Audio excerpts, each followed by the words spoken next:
2026-এর ভারত এক্সপোতে আমিও চলে গেছিলাম, আর এটা হয়েছিল কলকাতার বিশ্ব বাংলা মেলা প্রাঙ্গণে। প্রত্যেক বছর এখানেই হয়, আর আমি এখানে ফার্স্ট টাইম গেছি। সৌরভ কিন্তু প্রত্যেক বছরই যায়, তো ভাবলাম চলো আমিও একবার গিয়ে দেখে আসি এখানে কি কি হয়। আমি ভেবেছিলাম নর্মালি কিছু একটা হবে, জিনিসপত্র পাওয়া যাবে, বাট আমি যখন গেলাম বাইরেটা দেখেই আমি অবাক হয়ে গেছি। এখানে মিনিমাম 100 থেকে 150টার মতন বক্স লাগানো ছিল, কান রাখা যাচ্ছিল না, এতটা সাউন্ড ছিল ওখানে।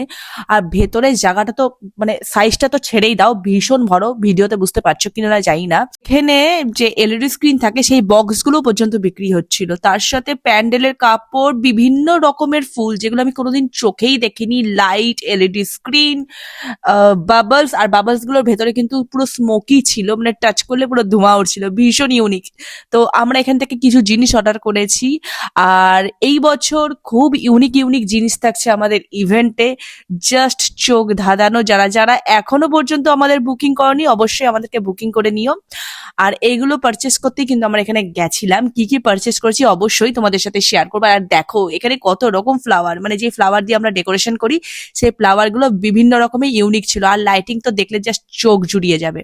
তো যারা যারা ইভেন্টের লাইনে আছো তারা কিন্তু ডেফিনেটলি এখানে একবার যেতে পারো, ভীষণ ভালো। গেলে তোমরা ভীষণ আইডিয়া পাবে, আর তার থেকেও বড় ব্যাপার এখানে গেলে কিন্তু কিছুটা ডিসকাউন্ট পাবে।